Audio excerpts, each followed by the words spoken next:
তাহলে আপনাকে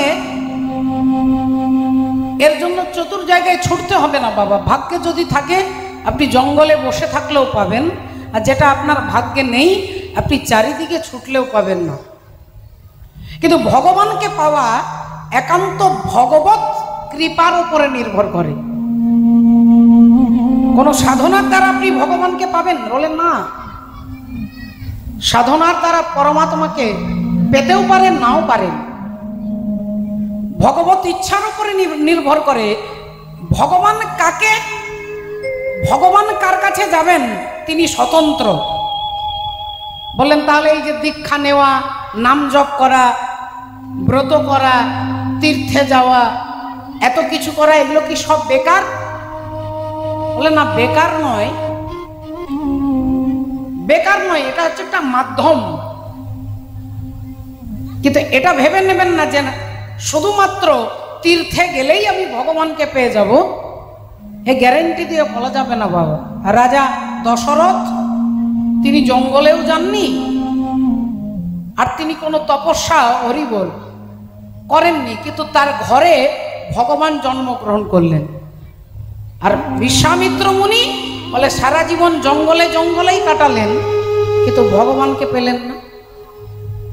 তাই ভগবানকে পাওয়া বা না পাওয়া এটা আপনার সাধনা লব্ধ নয়, ভগবত কৃপার উপরে নির্ভর করে। তিনি হচ্ছেন স্বতন্ত্র, তিনি কাকে কৃপা করবে এটা তার উপরে নির্ভর করে বাবু। কিন্তু চৈতন্য চরিতামৃতে বললেন কোন ভাগ্যে কোন জীবের শ্রদ্ধা যদি হয় তবে তো সেই জীব সাধু সঙ্গ করয়। সাধু সঙ্গ হইতে হয় শ্রবণ কীর্তন, আর কীর্তন হইতে হয় জীবের অনর্থ নিবর্তন। হরি হরি বল। এই যে কীর্তন শুনছেন, হরিনাম শুনছেন, ভজন সাধন করছেন, এর কাজটা কি? আপনার অনর্থ নিবৃত্তি হবে। অনর্থ নিবৃত্তি হয়। অনর্থ কাকে বলে না, অনর্থ মানে যেটা আমার নয় সেটা আমার মনে হয়, যেটা আমার নয় সেটা আমার মনে হয়, এটাই হচ্ছে অনর্থ। আমার মনে হয় আমার ঘর, আমার বাড়ি, আমার ছেলে, আমার জমি, আমার গাড়ি, এই যে আমার মনে হচ্ছে এটাই হচ্ছে অনর্থ। আর এই অনর্থ নিবৃত্তি হয় জীব যদি হরি নামকে আস্বাদন করেন। এটা আমি বলছি না, চৈতন্য চরিতামৃত বলছি। ভগবানও তিনিও নিয়ম সিস্টেম মেনে চলছেন। রায় রামানন্দ প্রভুর কাছে তিনি গেলেন, ডাইরেক্ট গিয়ে কিন্তু তিনি ভগবত স্বরূপ দেখালেন না। কেন না, তিনি জানে যে সবাই আমাকে ভগবান বলে স্বীকার করবে না, সবাই আমাকে ভগবান বলে মানবে না। তাই আমার যারা নিজজন তারা বাদ দিয়ে আর কেউ আমাকে ভগবান নাও মানতে পারে, আমাকে ভগবান স্বীকার নাও করতে পারে। তাই তিনি কি করলেন না, নিজজনকে যেখানে যেখানে সেখানে নয়, যেখানে সেখানে, অর্থাৎ তার সময় নির্দিষ্ট করে দেখে নিলেন যে পরিবেশ অনুকূল, তবে গিয়ে রামানন্দ প্রভুকে মহাপ্রভু তার স্বরূপ দর্শন করালেন যে আমি কে। তিনি হঠাৎ করে বাজারে দাঁড়িয়ে শঙ্খচক্র গদাপদ্ম ধরে আবির্ভূত হবেন না বাবু। হরি বল, রাধে রাধে। তার জন্য একটা সময়, তার জন্য একটা কাল, তার জন্য একটা পাত্রের দরকার। এই কারণেই নরোত্তম দাস ঠাকুর বলছেন গৌরাঙ্গ বলিতে হবে পুলক শরীর, হরি হরি বলিতে নয়নে বহে নীল। আর কবে নিতাই চাঁদ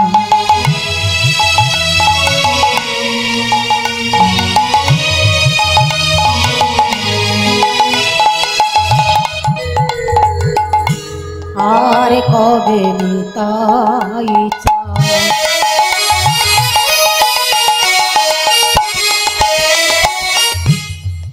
করুণা করিবে, ওগো করুণা করিবে,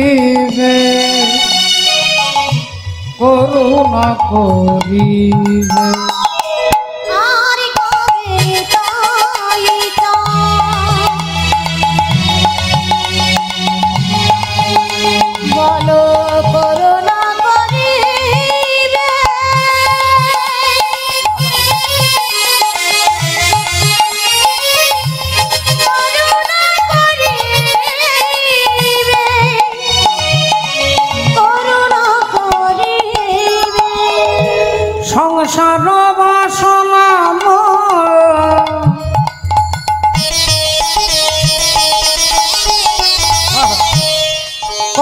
তুচ্ছ হবে। সংসার বাসনা মোরে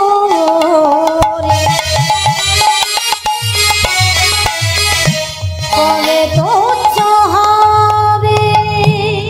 সংসার বাসনা মোর হবে তুচ্ছ হবে। সংসার বাসনা মোর কবে তুচ্ছ হবে। বলো কবে হরি বলে কেঁদে বেড়াবো। হরি বলে আমি কেঁদে বেড়াবো। ওটা ধুলাই গড়া গড়ি দেব হরি বলে। কেঁদে বেড়াবো ধুলাই গড়া আমি গড়ি দেব হরি বলে আমি কেঁদে বেড়াবো। সংসার বাসনা মোর বলো কবে তুচ্ছ হবে।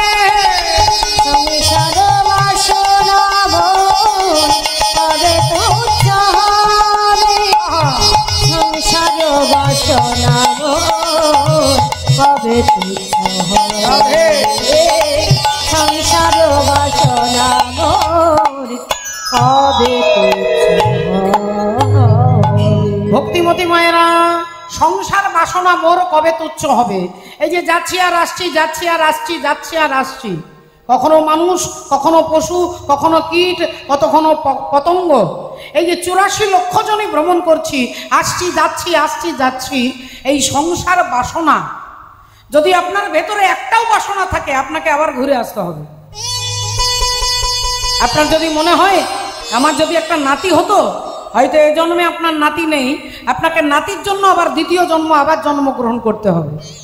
তাই ভক্তের কোনো বাসনা থাকে না বাবা। ভক্ত ভগবানের কাছে কিছু চাই না যে আমি এটা হলে ভালো হতো, আমার এটা হলে ভালো হতো, আমার এটা হলে চলতো। বড় বড় রাজা মহারাজা, বড় বড় ভক্ত যারা, তারা সব কিছু জলাঞ্জলি দিয়ে ভগবত চরণে নিবেদন করেছেন। ষড়গোস্বামীর মধ্যে যে 6 গোস্বামী, তারা কেউ আমাদের মতো সাধারণ ব্যক্তি নয়।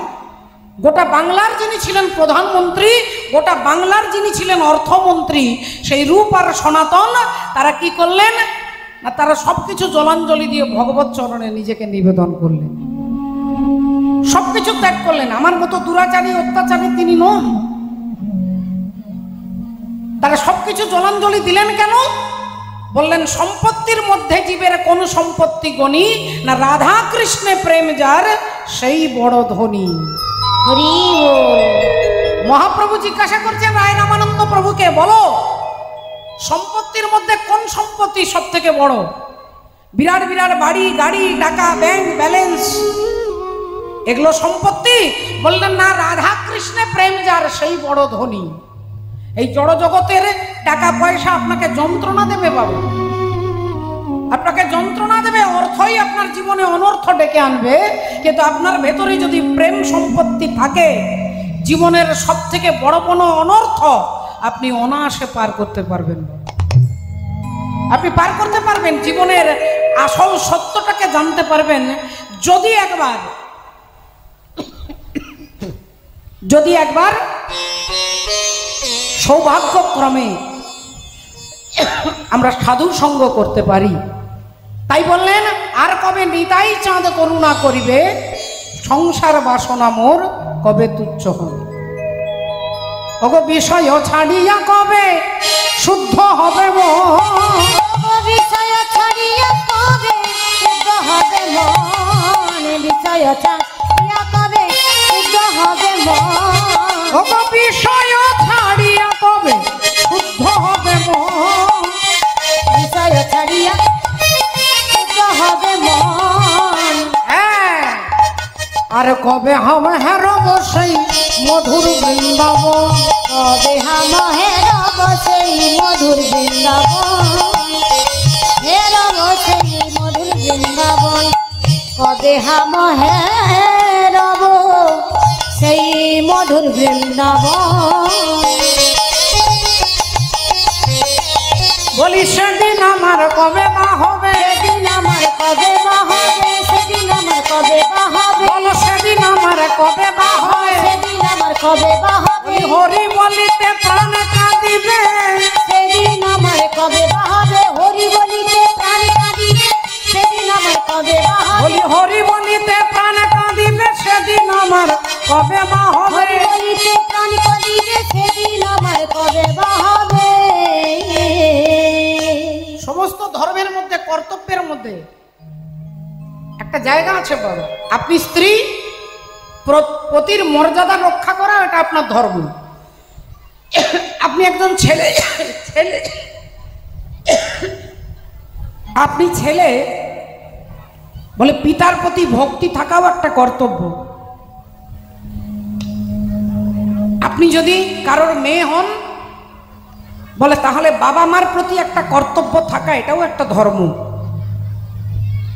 আপনি একজন পুলিশ, আপনার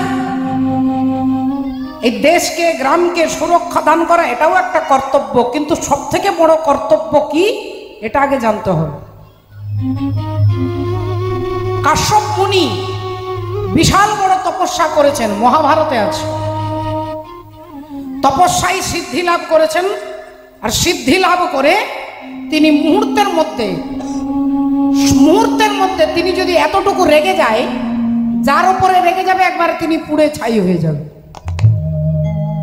তা গাছের তলায় বসে তিনি তপস্যা করছেন। এমন সময় একটা বক পাখি কি করেছে না, তার মাথার মধ্যে মল ত্যাগ করে দিয়েছে। আর যেই মল ত্যাগ করে দিয়েছেন, অমনি কাশ্যপ মুনি কি করলেন, রেগে পাখিটার দিকে তাকালেন, আর পাখিটা পুড়ে ছাই হয়ে গেল। পাখিটা পুড়ে ছাই হয়ে গেল। ইনি ভাবলেন তাহলে আমি বিরাট তপস্যায় সিদ্ধি লাভ করে গেছি। এই ভেতরে অহংকার চলে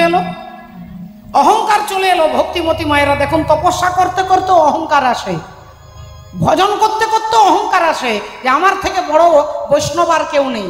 এটা যদি আসে তাহলে জানবেন আপনার জীবনে অনর্থ প্রবেশ করে গেছে।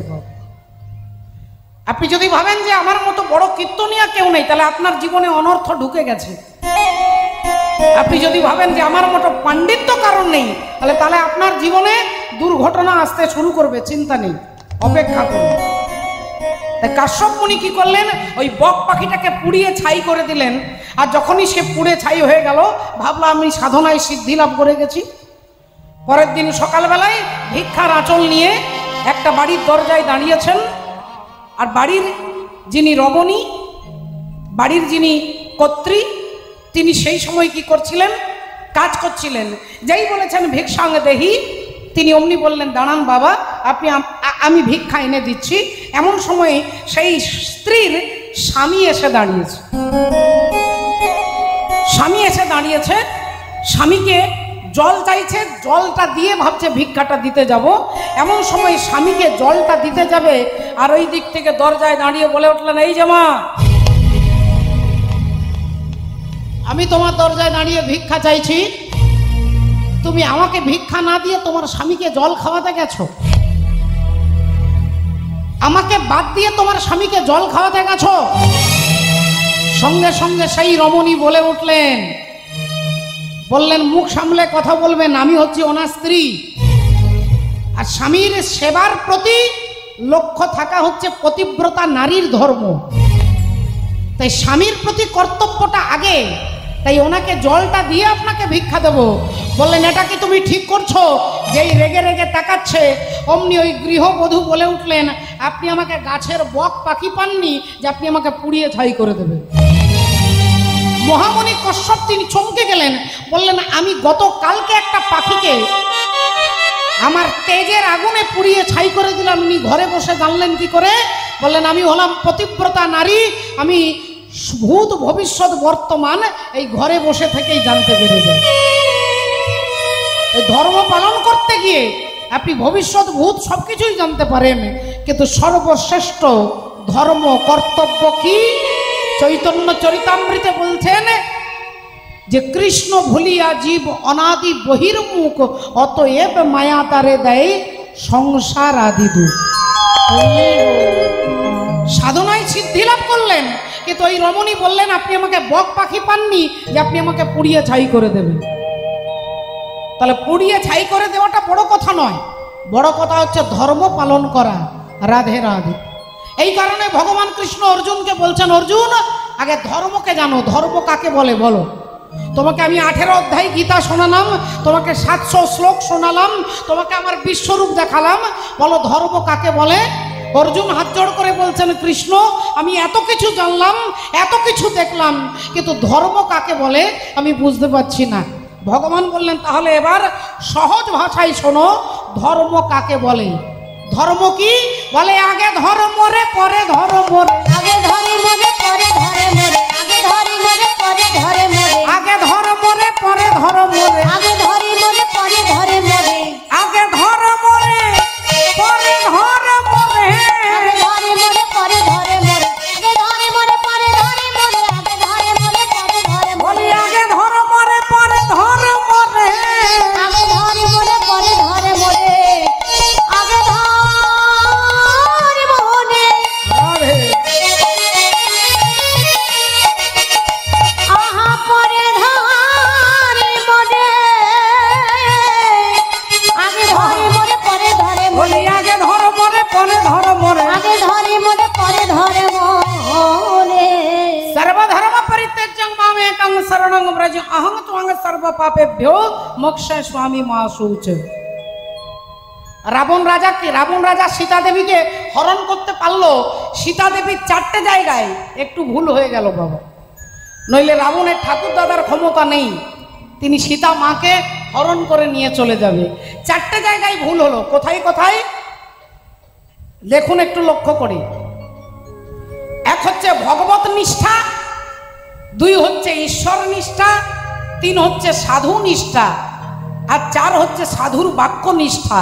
এই 4টে যদি মানুষের জীবন থেকে চলে যায়, তাহলে আপনাকেও কিন্তু ওই ভয়ঙ্কর ইন্দ্রিয়রূপী রাবণ আপনাকে হরণ করতে বিন্দুমাত্র দেরি করবে না বাবা।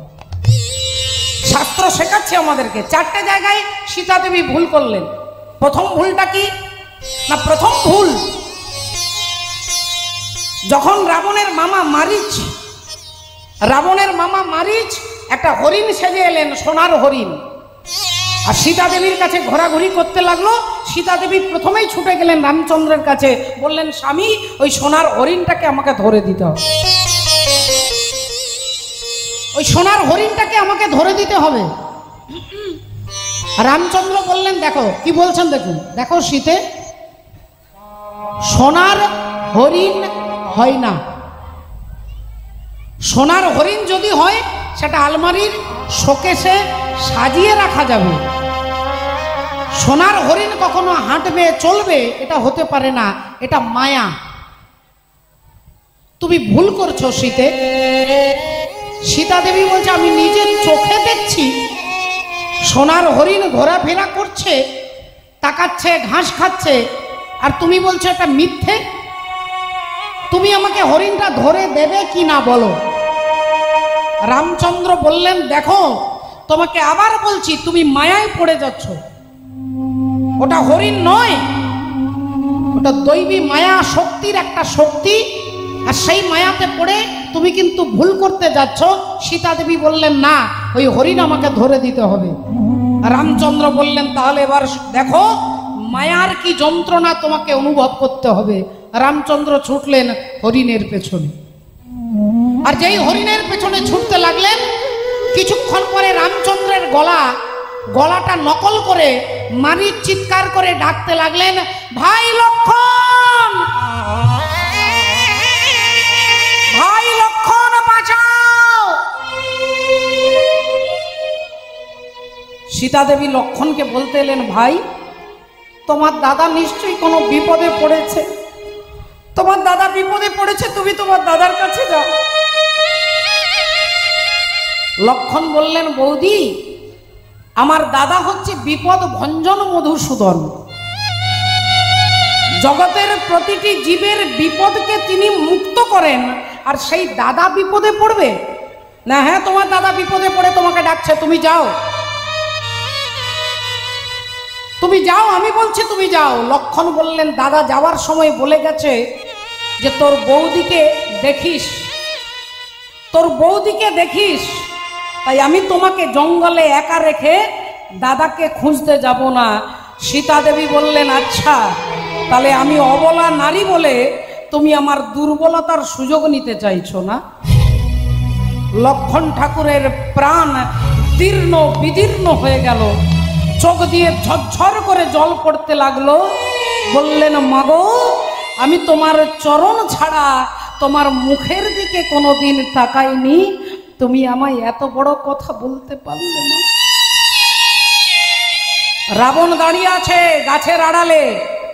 সীতা দেবীর জীবন থেকে দুটো চলে গেল, এক হচ্ছে ঈশ্বর নিষ্ঠা, ভগবান বলছে ওটা মায়া, সীতা দেবী মানলেন না, চলে গেল ঈশ্বর নিষ্ঠা।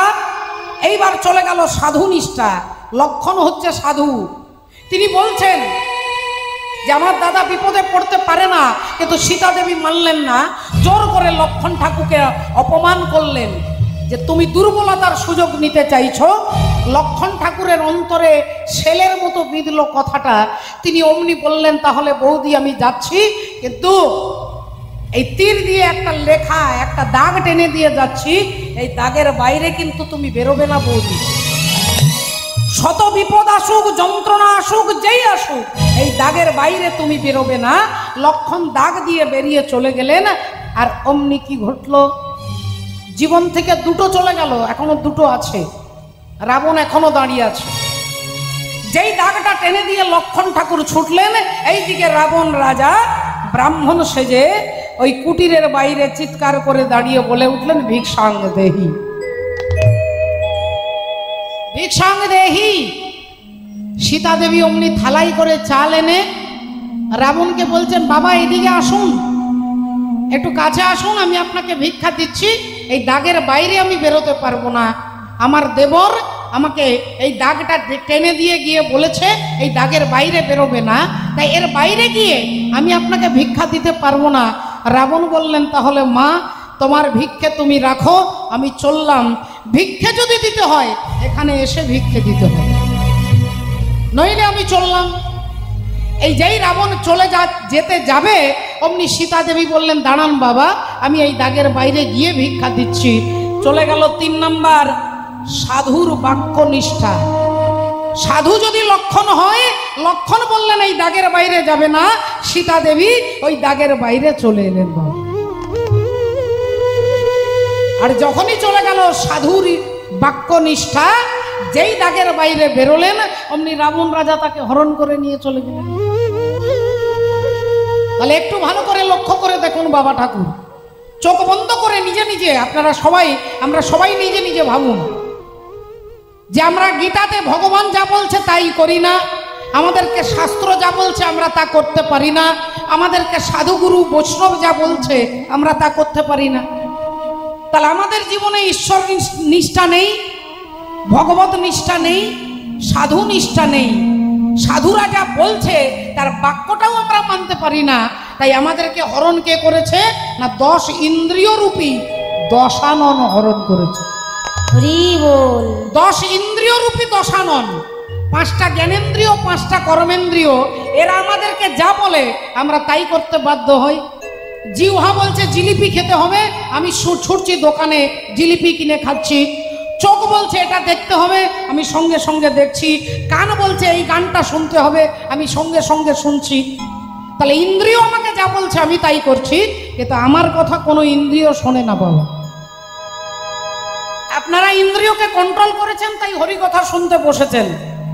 ইন্দ্রিয় কাউকে হরি কথা শুনবার জন্য সাহায্য করে না যতক্ষণ আপনার মন নিজেকে কন্ট্রোল করতে না পারেন।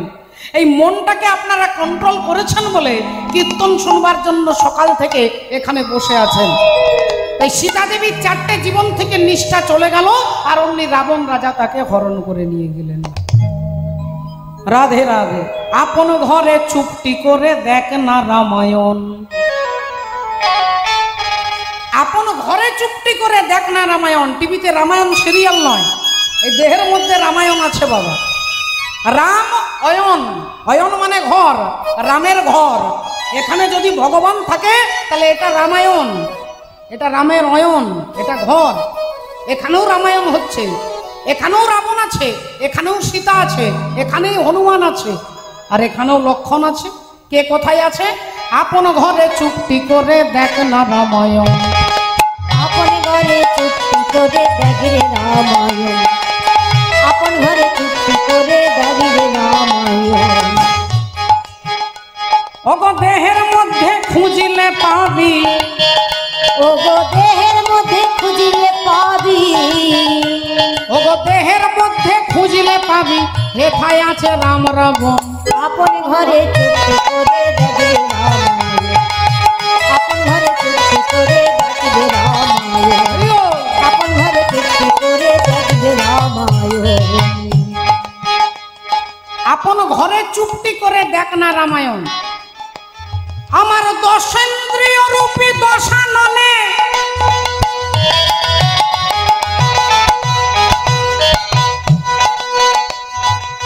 কি কাজ করেছে দেখো ভেবে মনে মনে।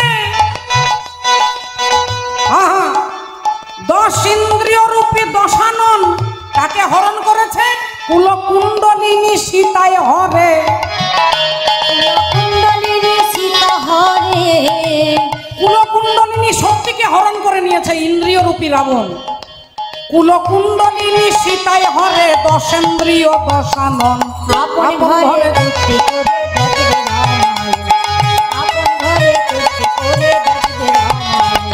ও যে দেহের মধ্যে খুঁজিলে পাবি, ও দেহের মধ্যে খুঁজিলে পাবি, হেথায় আছে রাম রাবণ। আপন ঘরে চুপটি করে দেখে রামায়ণ, আপন ঘরে চুপটি করে দেখে রামায়ণ, আপন ঘরে চুপটি করে দেখে রামায়ণ, আপন ঘরে চুপটি করে দেখে রামায়ণ। তাই মাননীয় ভক্তমণ্ডলী, ভক্তিমতী মায়েরা সেই ইন্দ্রিয়কে ভগবত চরণে নিবেদন কি করতে পারবো, কি করলে হবে, তার মন্ত্র কি, তার তন্ত্র কি, তার পূজা কি, তার উপাসনা কি? চৈতন্য মহাপ্রভু বললেন কিচ্ছু করতে হবে না, শুধুমাত্র ঘরে বসে একাগ্র চিত্রে 10 মিনিট শুধু হাতে তালি দিয়ে নাম করতে বলছেন। হরের নাম হরের নাম হরের নামৈব কেবলম, কালো নাস্তে বা নাস্তে বা নাস্তে বা গতিরন্যথা। এই হরিনাম করলেই এখান থেকেই সর্বসিদ্ধি হবে। মুনি ঋষিরা ঠান্ডার বরফের ওপরে বসে যুগ যুগ তপস্যা করে যা পায় না, আপনি 10 মিনিট হাতে তালি দিয়ে হরিনাম করলে সেটাই পাবেন। ইহা হইতে সর্বসিদ্ধি হইবে সবার, সর্বক্ষণ বল ইথে বিধি নাহিয়া। তাহলে দেখুন আজকে কেমন করে বলবো, মায়েরা সবাই উলুধ্বনি হরিধ্বনি দিয়ে। হাসি মাখা বদনে ছল ছল নয়নে, আনন্দ কাননে মন ভ্রময়নিবা। একবার হরি বল মনে রে,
হয়ে আত্মহারা।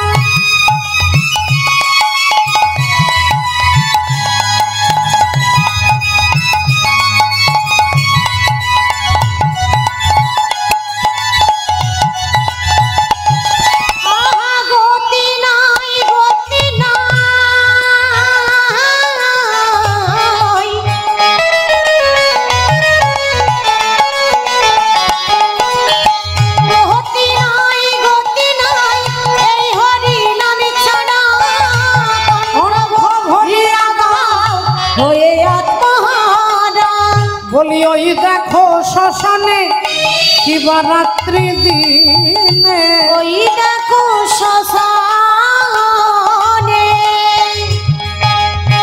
ওই দেখো শ্মশানে দিবারাত্রি দিনে পুড়িতেছে মানুষের কত অহংকার। হরি বল হরি বল মনে রে আমার একবার, হরি বল মনে রে আমার একবার, হরি বল মনে রে আমার একবার, হরি বল মনে রে আমার। তাই হরিবলা ঠাকুর হরিবল বলাতে এলেন।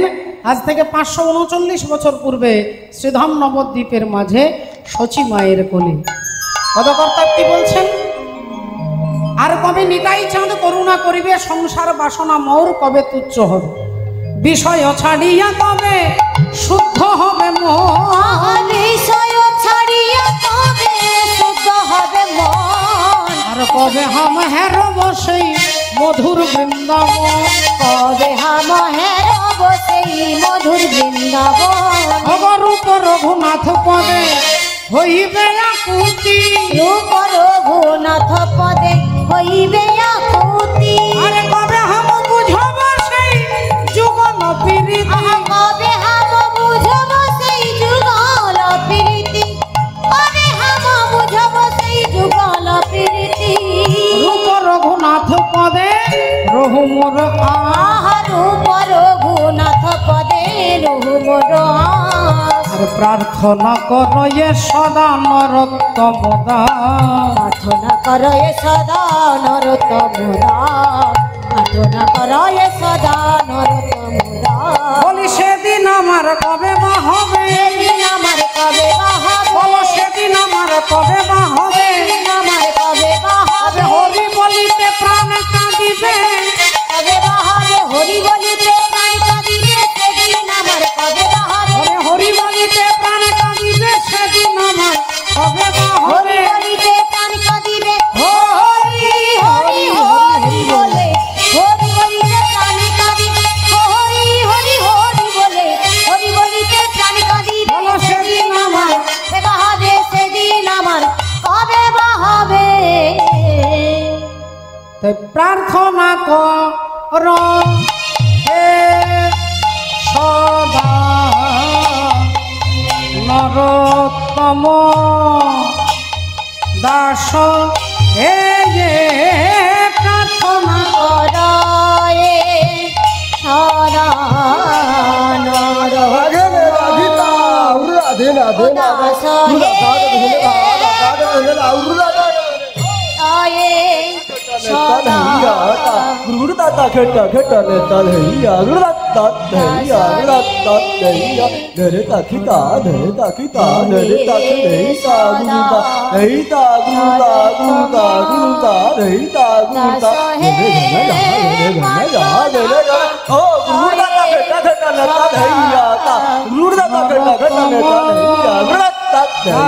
নরোত্তম দাস হে প্রার্থনা সদা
নরোত্তম দাস হে পাঠ না কর এ সদা নরোত্তম দাস হে পাঠ না কর এ সদা নরোত্তম দাস হে পাঠ না কর এ সদা নরোত্তম দাস হে।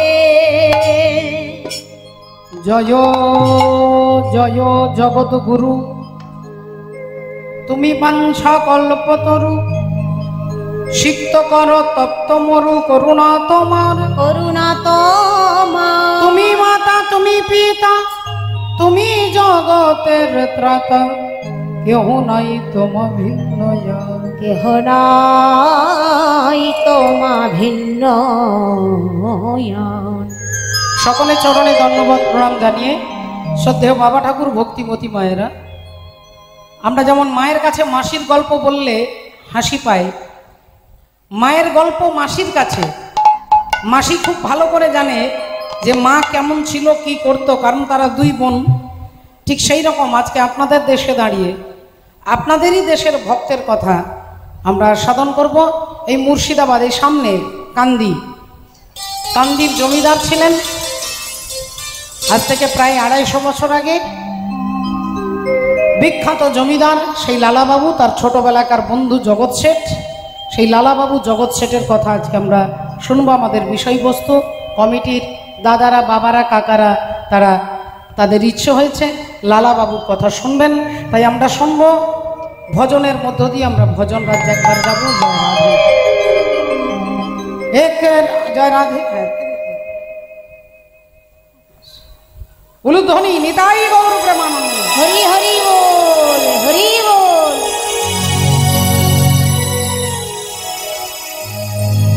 এক রাধা এক মীরা,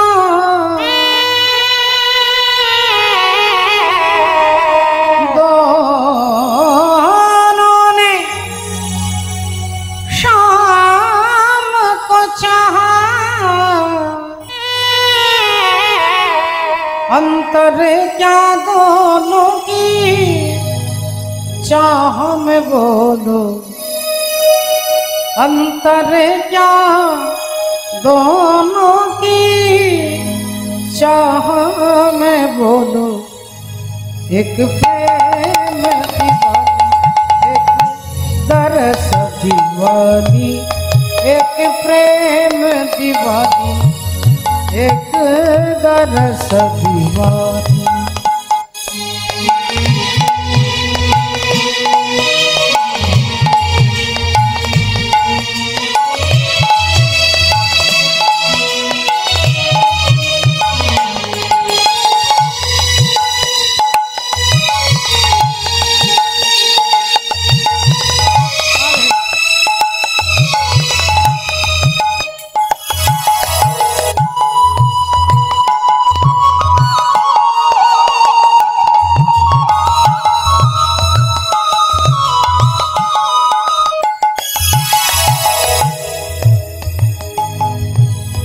एक राधा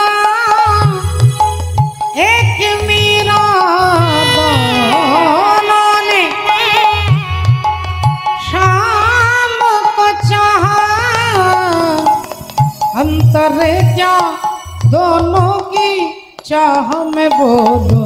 एक प्रेम दीवानी, एक दरस दीवानी, एक प्रेम दीवानी, एक दरस दीवानी।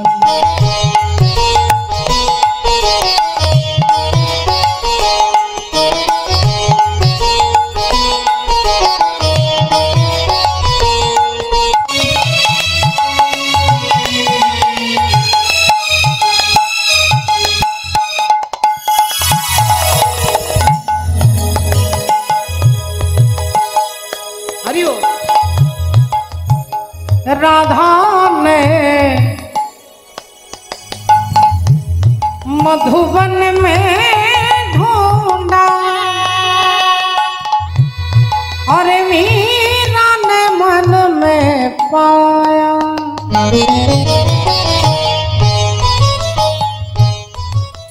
राधा जी से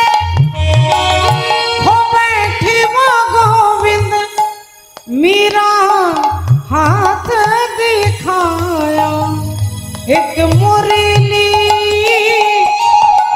एक पायल एक पगली एक घायल, अंतर क्या दोनों की चाह में बोलो, अंतर क्या दोनों की चाह में बोलो। एक प्रेम दीवानी एक दरस दीवानी, एक प्रेम दीवानी एक दरस दीवानी।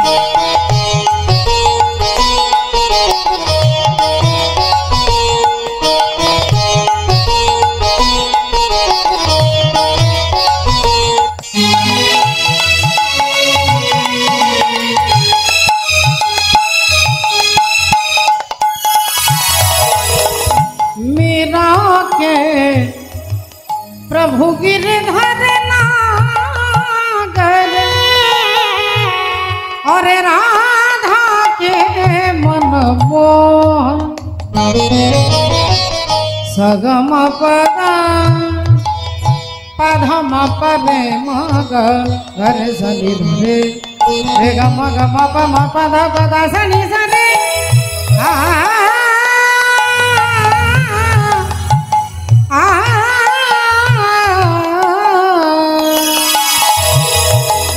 मीरा के प्रभु गिरधर नागर और राधा के मन मोहन,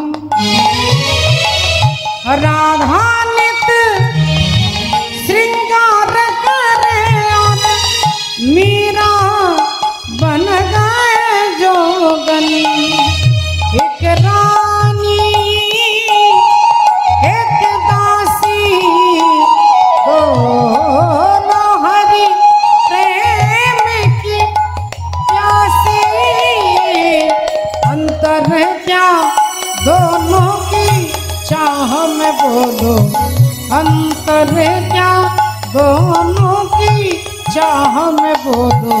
एक प्रेम दीवानी एक दरस दीवानी, एक प्रेम दीवानी एक दरस दीवानी, एक प्रेम